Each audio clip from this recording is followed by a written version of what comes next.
अस्सलाम वालेकुम। मैं सिटी मिठवर बाबा आला कलाम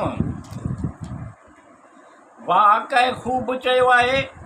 जहिड़ी तरह मुर्क लबनि ते लिकल हूंदी आहे जा अञा टहिको वठी कंहिंजे गोश गुज़ार न थी आहे। वाक़ई खूब चयो आहे। जहिड़ी तरह मुर्क लबनि ते लिकल हूंदी आहे जा अञा टहिको वठी कंहिंजे गोश गुज़ार न थी आहे। हवा सुबुह जो सवेर खां बेनियाज़ भंवर जी गुफ़्तगू खां नाशना, पोपट जी जुस्तजू खां बेख़बर। हवा सुबुह जो सवेर खां बेनियाज़ भंवर जी गुफ़्तगू खां नाशना, पोपट जी जुस्तजू खां बेख़बर। जहिड़ी तरह सचो मोटी सिप जे पेट में महफ़ूज़ हूंदो आहे जो अञा निकिरी निर्वार न थियो आहे। वाक़ई खूब चयो आहे। जहिड़ी तरह मुर्क लबनि ते लिकल हूंदी आहे जा अञा टहिको वठी कंहिंजे गोश गुज़ार न थी आहे। दुनिया जे निगाहुनि खां दूर, हसद ऐं लालची नज़रनि खां महफ़ूज़।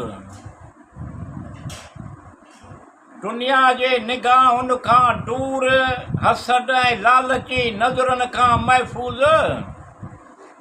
झोले जी झड़प टोटाई रसी न ई तूं सूरज जो किरणो तोसां गुस्तागी करे सघे, न की माक जे कटरे खे तो वटि अचण जी इजाज़त आहे।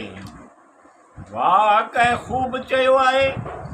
जहिड़ी तरह मुर्क लबनि ते लिकल हूंदी आहे जा अञा टहिको वठी कंहिंजे गोश गुज़ार न थी आहे। सुबुह जो सवेर हवा तुंहिंजे पींघे खे लोॾे थी, भंवर ऐं बुलबुल तोखे लोली था ॾियनि। सुबुह जो सवेर हवा तुंहिंजे पींघे खे लोॾे थी, भंवर ऐं बुलबुल तोखे लोली था ॾियनि। त पोपट पंहिंजे परनि सां तोखे वाह थो हणे। जहिड़ी तरह लुड़क नेणनि में समायो पियो आहे अञा ज़ाहिर थी रुख़सारनि ते रक़्स न कंदो आहे। वाक़ई खूब चयो आहे। जहिड़ी तरह मुर्क लबनि ते लिकल हूंदी आहे जा अञा टहिको ॾेई कंहिंजे गोश गुज़ार न थी आहे। ऐं तूं कंहिं ॾे निहारी बि कोन थो, बुलबुल ऐं बाग़बान खां बेपरवाह नाशना। ऐं तूं कंहिं ॾे निहारी बि कोन थो, बुलबुल ऐं बाग़बान खां बेपरवाह नाशना।